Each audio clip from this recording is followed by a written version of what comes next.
Good evening. You know, two things sitting over thinking. This happens every time I come to Liberty. This is my fourth time for a series, whatever. Thing I like most about Liberty are the students. I enjoyed today.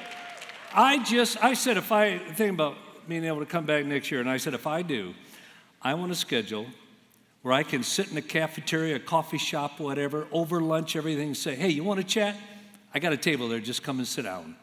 I'd rather spend most of the day just meeting with you than anyone else. You got something going here, and it's good. And the other, coming into this auditorium reminds me, especially what's behind the curtain. Quite a few years ago, when Jerry was around and alive and really kicking, he brought me in for a 3-day, 3 chapels, 3 evening series, everything. And Sunday night, this place was jammed standing for the Sunday night service. And Jerry, this had never happened. I've been in the ministry 52 years. He turned to his assistant, and I heard him say this. He said, how much are we giving Josh for being here? He told him, he said, I want you to go out, and I want you to cut him a check for $5,000, and I want it back here before he finishes speaking. No one has ever done that.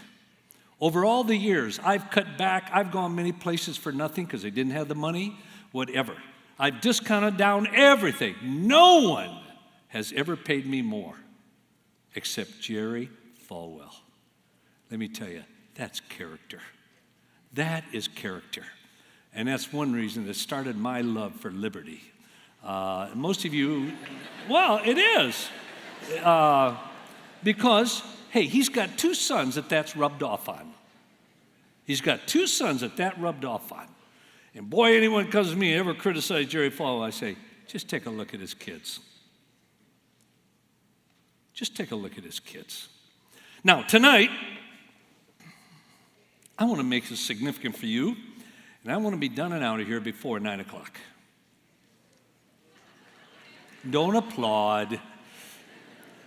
And so I'm going to be brief. It's going to be a little difficult for me because I'm not sure what happened. But my PowerPoint, I'm sitting over saying, oh my gosh, my PowerPoint notes are all screwed up. And we've just been switching everything else, and I don't know what happened. It's going to be hard to speak. Oh boy.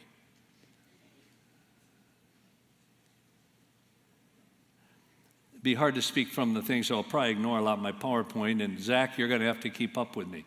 But I'm going to do something here. It's a little dangerous to do it because whoever I do it with can be embarrassing.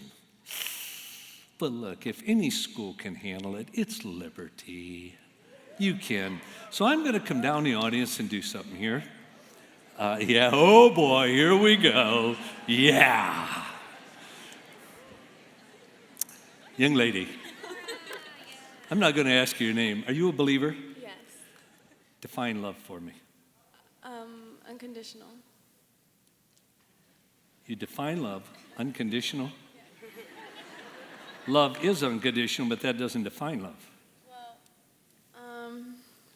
Thank you. Define love. You owe me one, guy, see?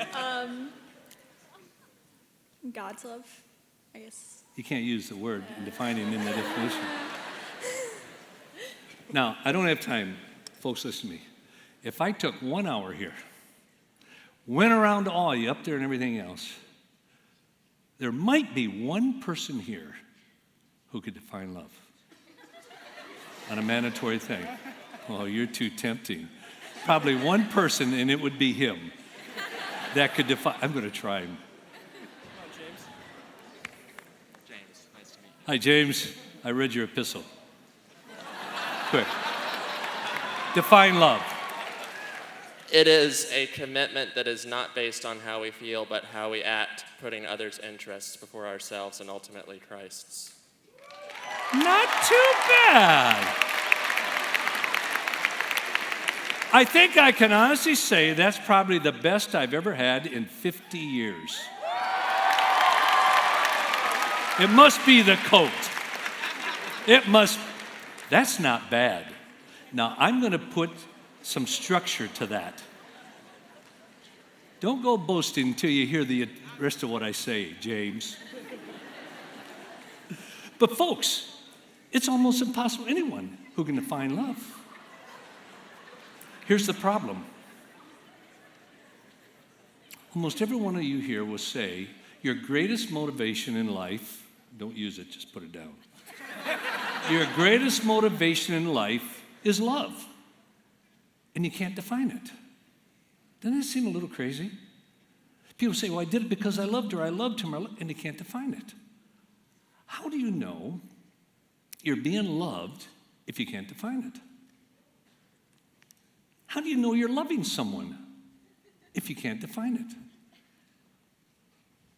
How do you know you have a loving marriage or loving relationship if you can't define love? It's crazy. It's crazy. Now, if I went out and took a little more time, just went around here, you'd all come up with three, one of them hit it on it here, you did, I think, three basic answers by Christians. Define love. First is God. That's so dumb. You say, that's awful. God is love. Yes, but if you can't define love, that's a meaningless statement. It's like God is factor X. Are you with me? It's like you say, I can almost never find anyone who can define truth. It's incredible. I'll say define truth. God. Well, God is truth. But if you can't define truth, that statement is meaningless. Others will say, I'll say define love. Oh, Josh, don't you know? 1 Corinthians 13. The love chapter, Josh. No. 1 Corinthians 13 does not define love. It shows what love does, not what love is. Ooh. Love is patient. Love is kind. Love. Then say, define love. Oh. The majority of young people say, well, it's a feeling. That's so crazy. Love can't be a feeling. If love were a feeling, God couldn't command it. You can't command an emotion. You can't say to someone, feel better. Your mom can't say, she can say, you're going to eat your squash, but you can't say, and you're going to like it. You can't command an emotion. If love were an emotion, God couldn't command it. So what would love have to be for God or anyone to be able to command love one another? A what? A decision. A choice. No, follow with me. For you to command someone else to do something, there has to be a choice. Love has to be a decision, a choice. So how do you define love? Here's one of the problems. 38% of evangelical fundamental young people in a major study said, if you love someone, it makes sex right. These are evangelical, born-again Christian young people, that if you really love someone, it makes sex right. But here's the problem. 99% of them can't even define love. And so what they're saying is, if you love someone, I have no idea what it is, I can't define it, but if you have it, it makes it right. Do you see how crazy that is? What does it mean to love? In Ephesians 5:28, now follow with me, you don't have to open your Bibles, it's going to be up here. So husbands ought also to love their own wives as their own bodies. Whoa. Do you get what that says? I'm to love Dottie, not the way I love God, not the way I love others. I'm to love Dottie as I love myself, my own body. I bet you've never put much thought into that, have you? Love your wife as their own bodies. For he who loves his own wife loves himself. I thought you weren't supposed to love yourself. Then don't love your wife. because it said, he who loves his wife loves himself. That's a little confusing. In Matthew 22, it sounds like this, where the religious leaders confronted Jesus, and they tried to trip him up. Said, teacher, which is the greatest commandment in the law? Remember how Jesus replied? He said, love the Lord your God with all your heart, with all your soul, and with all your mind. And then he backed them into a corner. He said, the second commandment is similar unto the first. Love your neighbor as yourself. Whoa. Did you catch that? Love your neighbor as yourself. My daughter Katie, when she was about 5, 6 years old, heard me speak on this. In the car going back home, she said something so profound. Most professors, everyone miss it. Bible teachers miss it. Now think of this. This is from a 6-year-old girl. Said, Daddy, if you don't love yourself, your neighbor really has problems. Do you get that? Love your neighbor as yourself. If you don't love yourself, then boy, does your neighbor have problems. I raised my 3 daughters this way. My daughter, don't ever, ever, ever, ever, ever marry a man who does not love himself.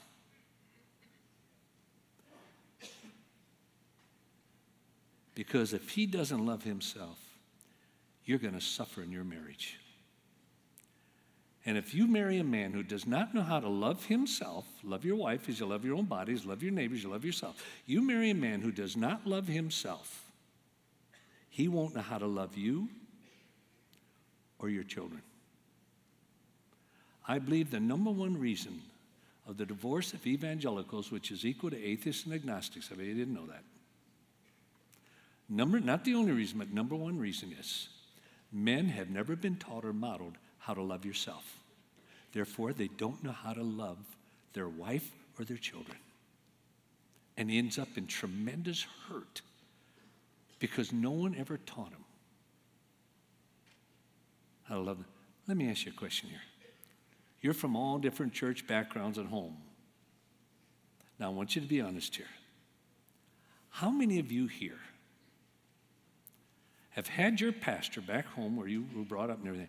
How many of you here, if you raise your hand, I might ask you what it is. How many of you here did your pastor teach you that you need to love yourself and how to do it? Wow. Zilch. 2 or 3. That's a crime. That's criminal activity on the part of a pastor. The very basis of relationship.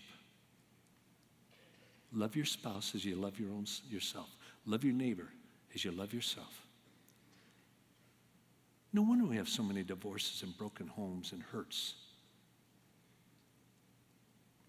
How many of you, now, be honest here, have had your parents, your mom or dad, not talk about love? Everybody talks about love.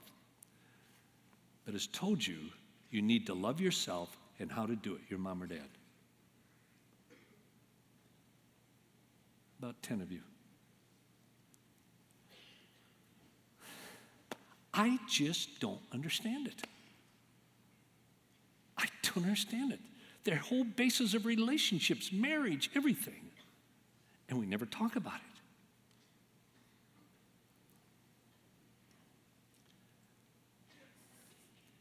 You say, Josh, you are wrong. You are saying we should love ourselves. No, I'm not. Paul did and Jesus did. So don't take it up with me. They're the ones that taught it. I'm just the messenger. But you're saying that's wrong. You shouldn't love yourself. Probably none of you have ever been commanded that you ought to love yourself and how to do it. You say, Josh, haven't you read 2 Timothy 3:2? Where it says, in the last days, one of the greatest sins, that men will become lovers of themselves. And you're sitting here this tonight and saying we ought to love ourselves? Yes, I am. Well, then you're in conflict with Paul. Then he's in conflict with himself because he wrote Ephesians 5. Here's the problem.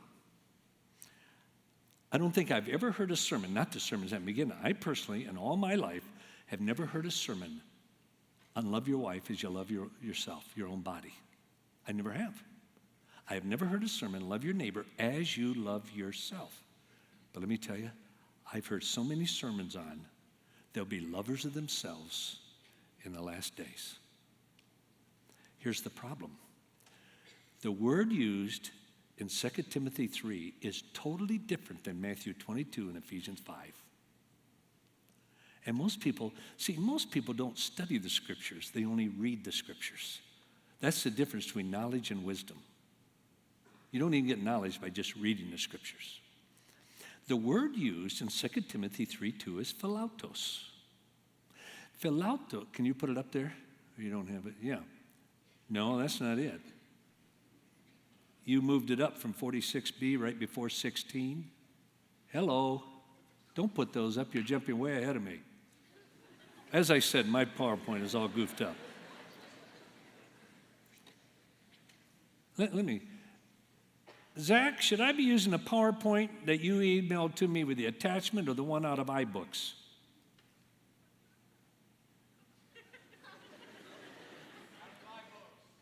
Let me go to iBooks. Here we go. It's right there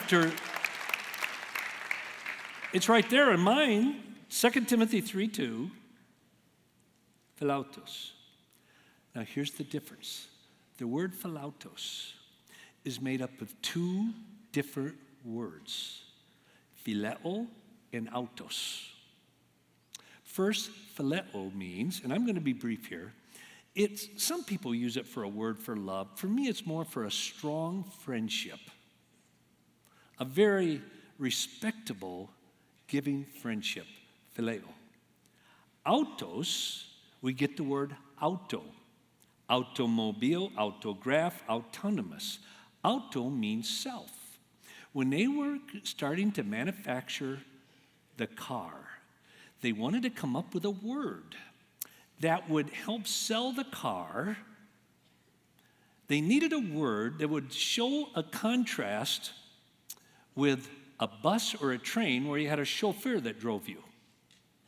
They wanted a word that would say, you drive yourself to your destination. Not a bus driver, a train conductor, whatever. You do. So what word did they come up with?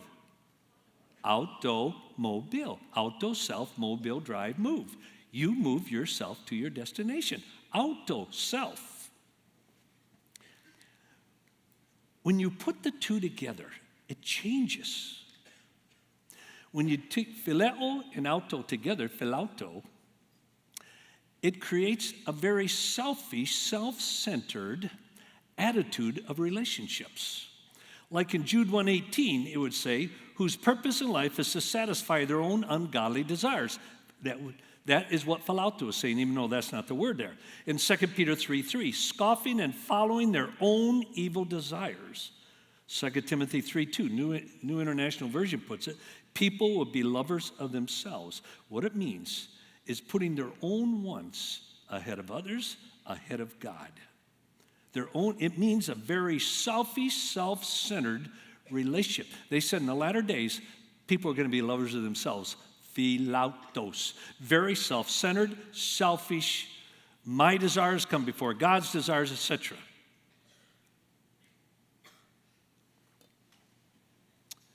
The word in Ephesians and Matthew is totally different. When it says, love yourself as you love your neighbor, love your neighbor as you love yourself, love your wife as you love your own bodies, it's the word agape. All of you familiar with it. Agape is a love that is giving, not taking. It's thinking of the other desires before your desires. It's putting the other person first. It reflects God's relationship with us. Say, wait a minute, Josh. You just told us that you should love others the way you love yourself. No, Jesus taught that and Paul did. But now you're saying with agape that it's thinking of the other person first. But to love your neighbor as you love your own body, you got to love your own body first before you can love your neighbors. You love your own body. So you're saying in one situation to love yourself first. But agape is thinking of the other person. No, that's a misunderstanding of agape. Put it this way. If you don't agape yourself first, you have nothing to agape someone else. If you don't take care of yourself first, you have nothing to give. Here's the best illustration. I've had the privilege of making now, this year, go over 18,000 flights. Woo! I'll make 3 tomorrow. 18,000 flights, 30-some thousand times getting on and off an airplane. I've seen everything, crash landed 3 times, you name it. But there's something I see in every flight. I saw it 3 times yesterday, and I'll see it 3 times tomorrow. You'll get on the plane, now think when you fly, next time you'll be aware of this. The azafata, that's Spanish, what is in English? The flight attendant comes on, well, it's almost Spanish is more my natural first language. The flight attendant comes on, picks up the microphone, says, "Welcome. Thank you for choosing Delta." I said, I didn't have any choice. Nobody else goes there. But anyway, they'll say, "In case of any emergency and lack of oxygen, a mask will come down out of the top." And you go, "Yes, I got my child there. I got to help my child. Oh, I love my child. I agape my child. I got to save my child. Put the mask on my child." They say, "No, don't ever do that.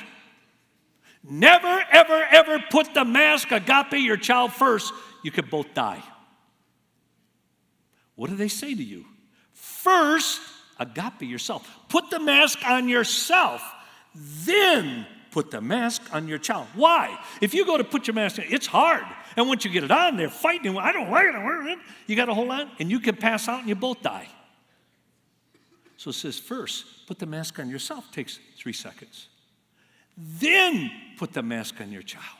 You see, you agape yourself first. Then you have the capacity to truly agape your neighbor, your child, your wife. So when you see what love is, if you're not doing this to yourself first, you're not going to have anything to love anyone else with agape. You won't have the capacity. Now, what is love? I quoted Ephesians 5:28. Husbands, love your wives as you love your own body. The next verse defines love. Only place in the Bible I know that love is defined. I'm not saying there's not other, but I've never found it. It says this: husbands, love your wives as you love your own body. For he who loves his wife loves himself. Next verse. For no one ever hated his own flesh. But, what does a but introduce? The opposite of hate your own flesh. The model is love your wife as you love your own flesh, as you love your own body. He says, for somebody in a natural state before sin and everything else, for no one ever hated his own flesh. But, the but introduces the opposite of hate your own flesh. The but introduces love.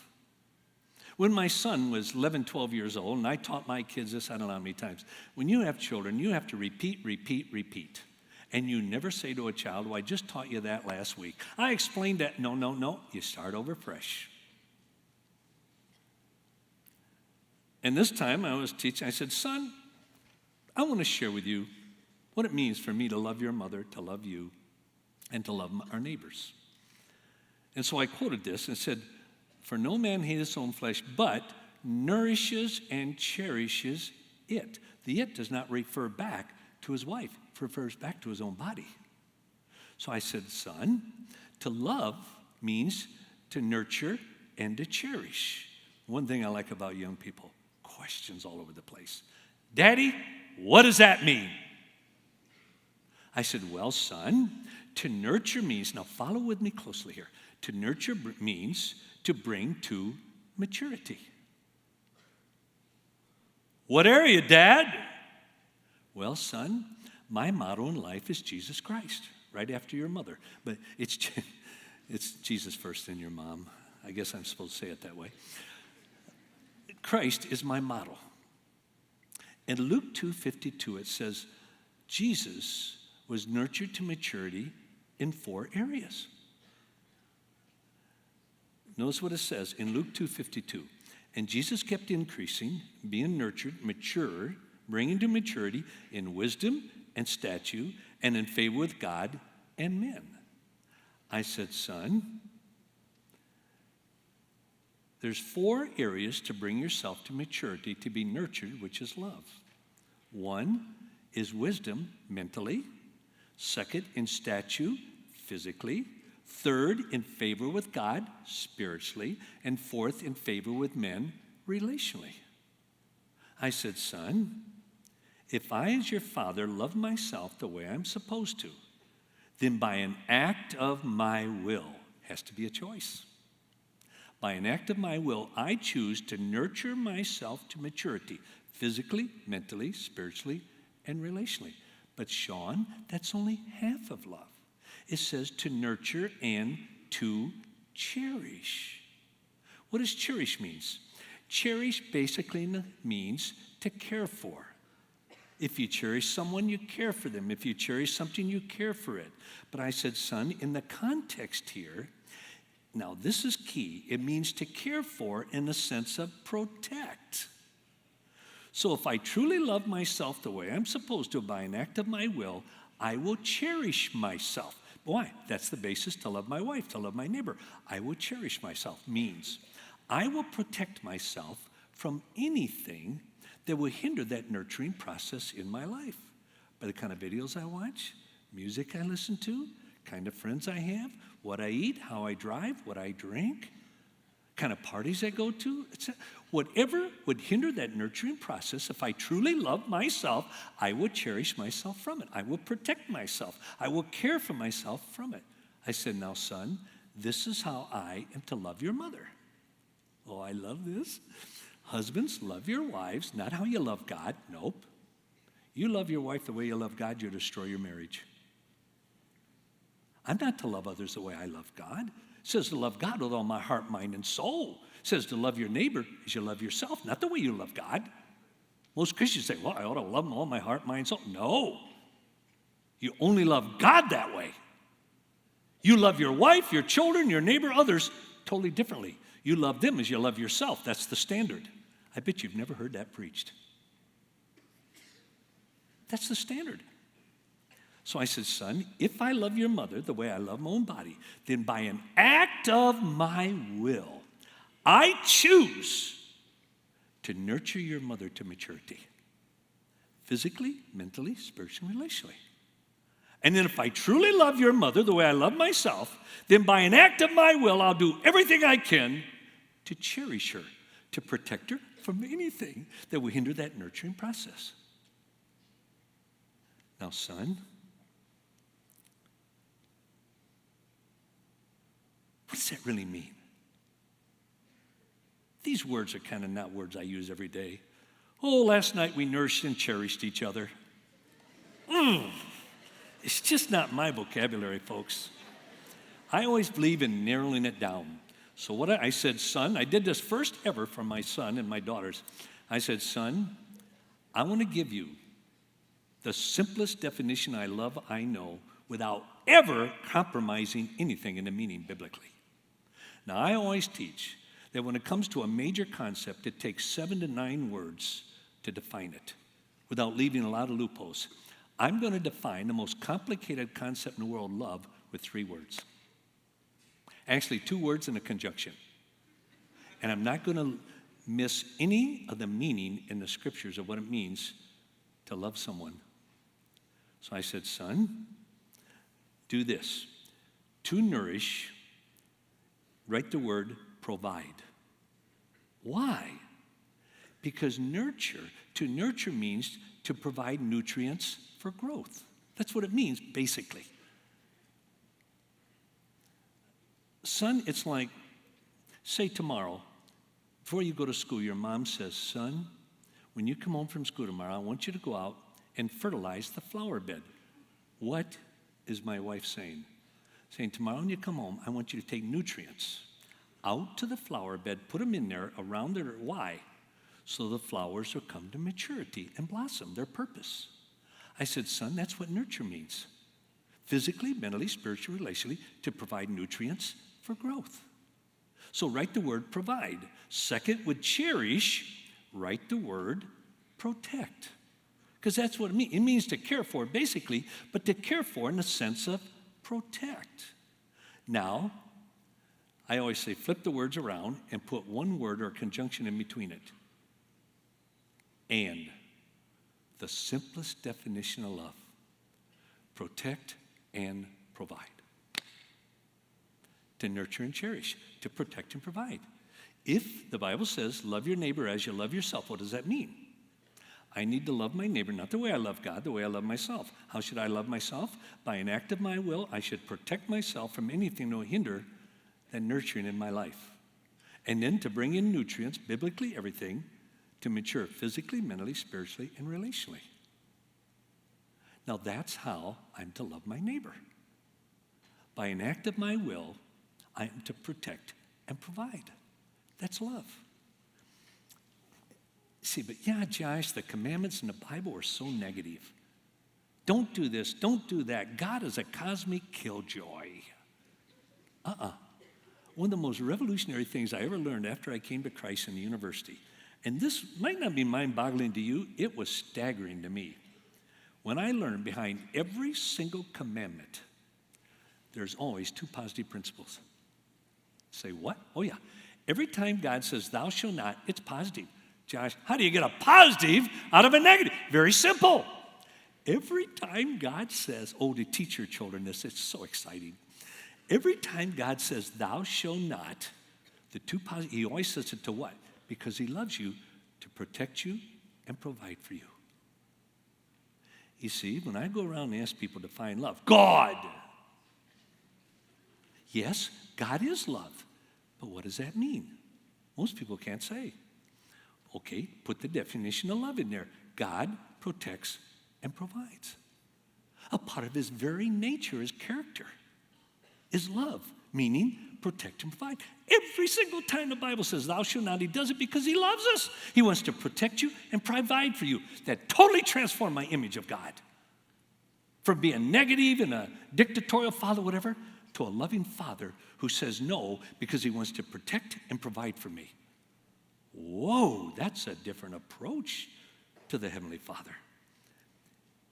Every single commandment.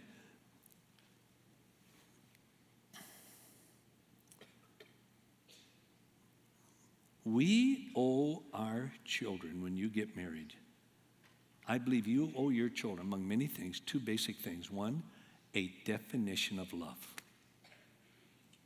Most can't. I mean, you think of these teenage girls, and this, I could write a 300-400 page book on this and document it. Girls are raised up in the church. Like all of you are raised. Love one another, love one another. You should love one another, love one another. Love your neighbor, love one another, But never anyone ever teaches you what love is. You should be a loving person. You should love one. Nobody ever defines it. Probably most of you here have never, ever, ever, ever heard a pastor define love. I'm sitting in my church, I got the great pastor. It's a huge church, about 20,000.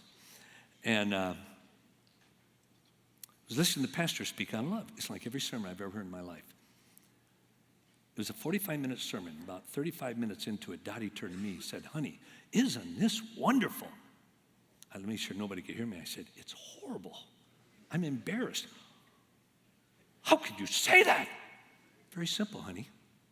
He just spent 40 minutes. You should be a loving person. Love your neighbor. Love your wife. Fathers, love your children. He never once defined love. Never once. I said, honey, what we have done in the church, the most fundamental church, we command our young people to love one another and we let the world define love. Almost every one of you here, your basic internal concept of love is not from your church. It's not from the Bible. It's from the movies. If I had walked in here and put up a video there of a couple having sex, but it was kind of blurred out,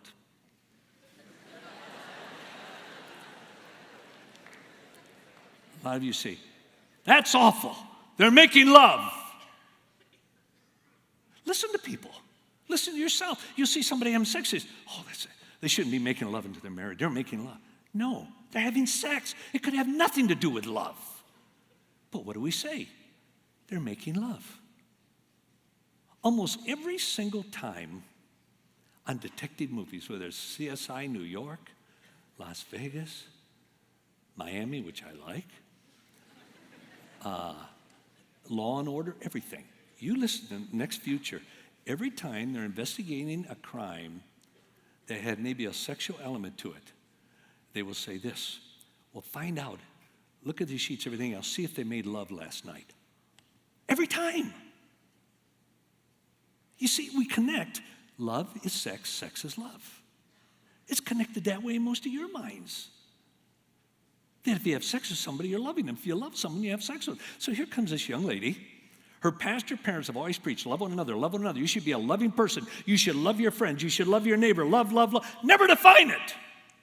Along comes this young man who you really like. And he says to you, I love you. I want to show my love to you. In other words, have sex. You have friction. You have tension. Why? You're told to be a loving person, but nobody ever defined the love for you. So here is somebody you really like, you don't want to lose a relationship, saying, I love you. And if you love me, you would have sex with me. Now, initially, that young lady will say no. Eventually, 8 out of 10 will give in. Because you're supposed to be a loving person. That's why I believe one of the greatest things as a father with Kelly, Sean, Katie, and Heather, my 3 daughters and son, one of the greatest things I owed them was a definition of love. Second, a motto of love. That they could see my definition lived out with their mother and with each one of them. Protect and provide. Love your spouse as you love your own body. What does that mean? Then with your spouse, by an act of your will, provision, provide for growth, mentally, physically, spiritually, relationally. And second, cherish to protect them from anything that would hinder that. Kind of movies you watch, what you see on the internet, music you listen to, kind of friends you have. Anything that will hinder that nurturing process, if you truly love yourself, you'll protect yourself from it.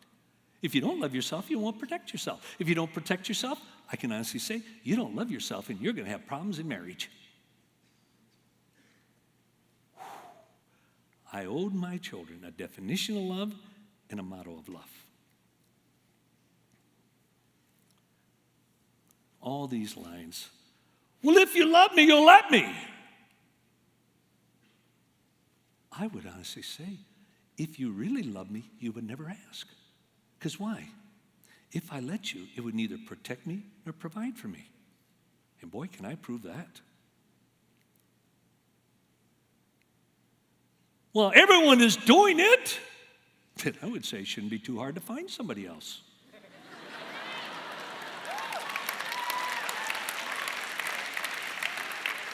You know what? I am not everyone else. I have lived my whole life against the grain. I lived in a counterculture. And what I didn't share this morning about being sexually raped, one of the biggest things that helped me before I ever became a Christian, I made the decision, I am not a victim. Almost everyone I know that have been raped or sexually abused, whatever, oh, woe is me. Oh, get off it. No one, I don't care what anyone does to you, no one can make you a victim unless you let them. And I refuse to let Wayne Bailey make me a victim. I refuse, no matter what he did to me, and I could not protect myself, I refuse to let him take from me that I am created in the image of God with infinite value, dignity, and worth. And no one can do anything to me to take that away by a choice of my mind.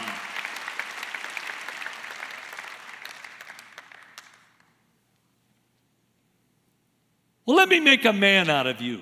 Oh, boy. Any 12-year-old kid can have sex. My dog can have sex. Doesn't make it more of a man, let alone more of a dog. Oh, nice doggy. Did you use condoms? Oh, wonderful, safe sex. Wonderful doggy. It's crazy. But you see, here's the problem. Most young people grow up without a definition of love. And so when somebody says, I love you, if you love me, you'd have sex with me, they don't have a framework to evaluate that. Just ask yourself, if I do it, well, first of all, will it protect and provide for me?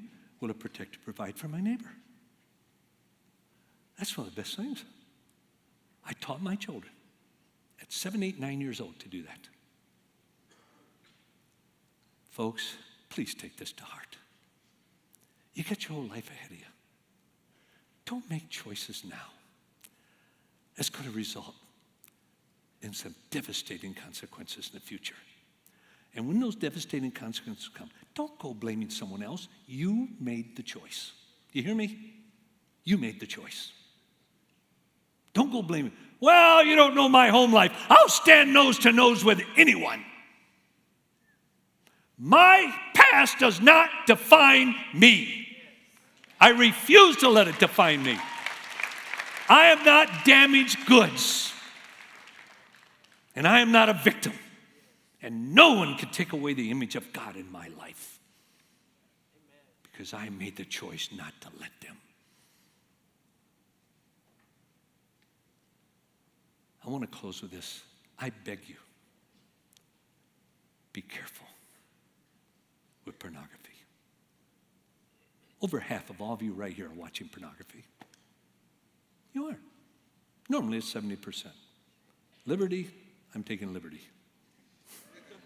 Only saying 50% of you. At least 50% of you.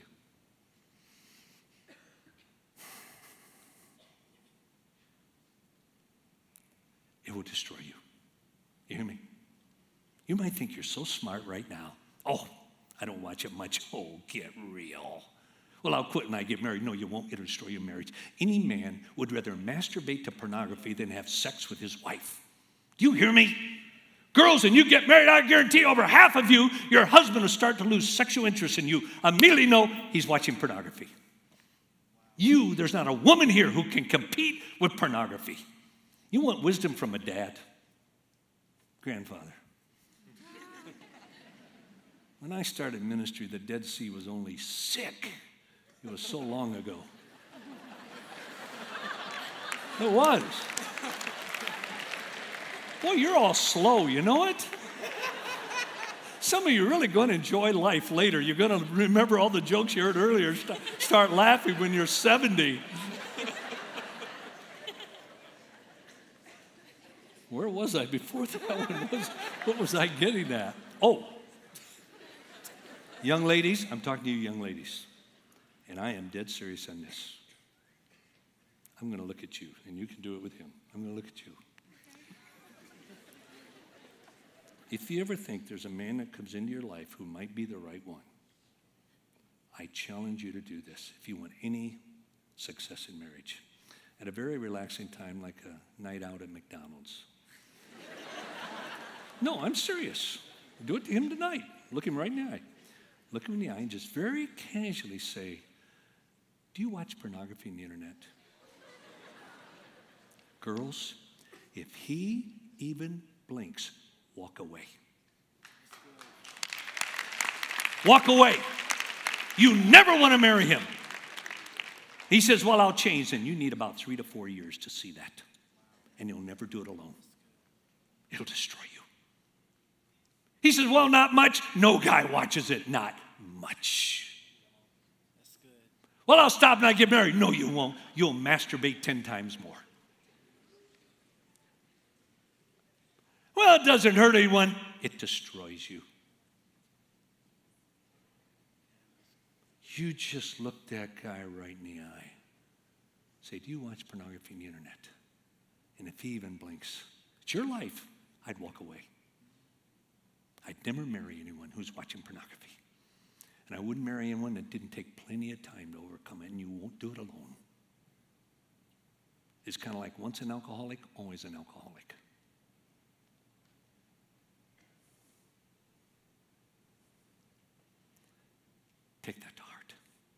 Because a man like that says, I love you. He's not looking at protecting, providing for you. Because he hasn't even looked at protecting, providing for himself. Any man that watches pornography cannot love himself. And I'll stand nose to nose with any guy on that. And I'd say at least 50% of all you guys here watch pornography. You know what that means? You got a very limited field out there. No, I'm serious. I'm serious. It's time for me to close. In order to help protect, provide for you, there's a book out there. It's one I'm so thankful I was able to write. It's called The Bare Facts. 39 questions your parents hope you never ask about sex. And the reason I did that, every time we did a focus group, every parent, when we got through, would say, oh, I hope to God my kids never ask me those questions. So I said, that's a good subtitle. I would say 50% of what's in here, 95% of you have never read in your life. It'll blow your mind what science has discovered, medicine has discovered about the human body and sexuality. It's incredible, and it's so exciting. And most Christians know nothing about it, and they're making the wrong choices. And in the book, which is so critical, The Secret of Loving, I answered 2 questions in here. One, people come to me all the time, how can I know if I'm in love? I said, that's the wrong question. The question is not, are you in love? You're always in love. Puppy love is love, but if you stick to it, you lead a dog's life. You're always in love. The question is not, am I in love? Here's the question. Is my love mature enough to provide a loving, intimate, maximum marriage, sexual, family relationship? That's the question. And in here, I outline how you can know if your love is, not if you're in love, is it mature enough? Second, I get this all the time, from guys and girls almost equal. Like University of Washington students said, I got to talk to you. Can we meet tomorrow? So we met for coffee in the dungeon. And he came up, he opened up his little diary like where he kept his notes for the day and everything. He said, Josh, this is 7 things I'm looking for in a woman. I said, let me ask you a question. How do you match up to these 7 things? He said, what do you mean? I said, Jeff, if you want a queen, you need to be a king.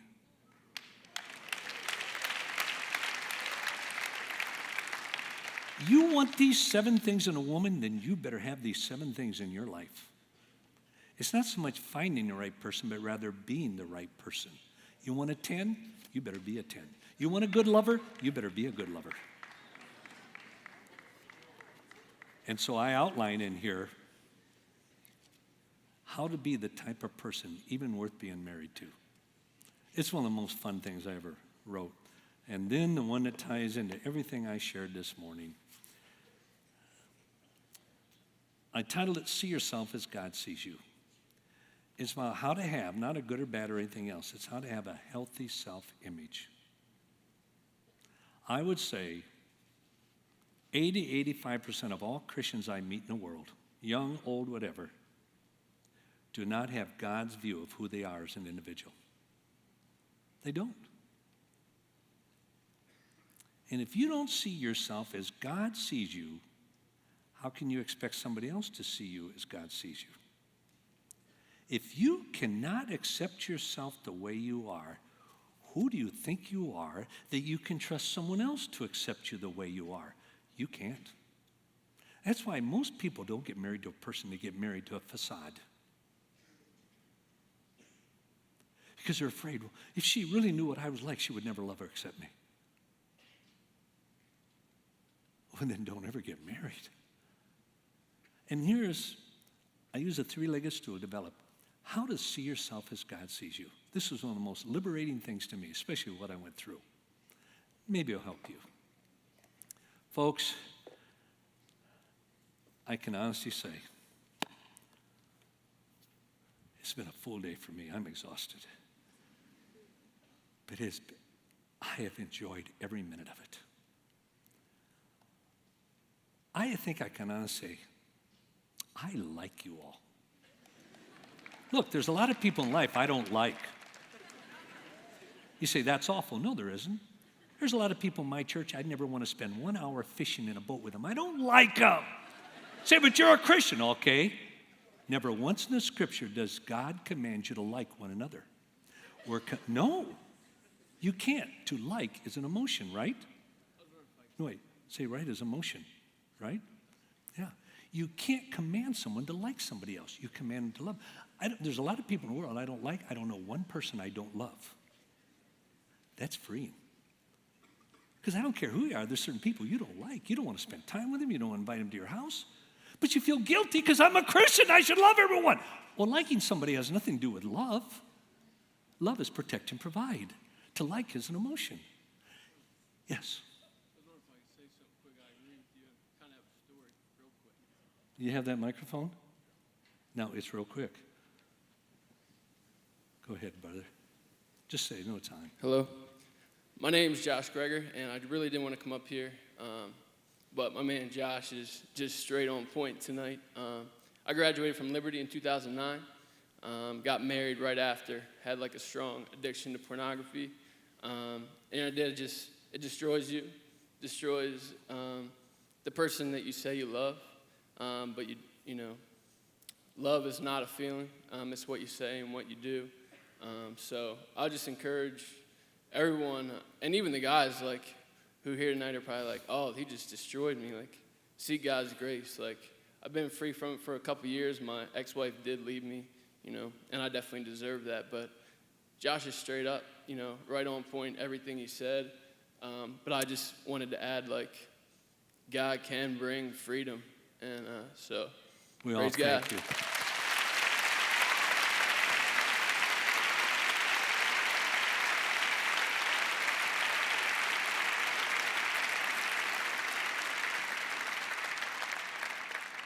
That took a lot of courage.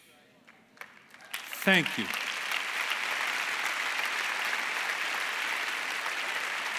I normally stay around. I got here early, met people, talk. I normally stay around, but folks, I just realized sitting over there, I got an early, about an hour and a half interview videotaping tomorrow morning I totally forgot about. And I was saying, oh, I can sleep in till 9 o'clock because I'm on California time. I got to roll out of bed about 5:30, so I've got to slip out of here. But I just got to say, you all made my year. I am one of your biggest fans. Keep it up. You got something to give to the world. God bless.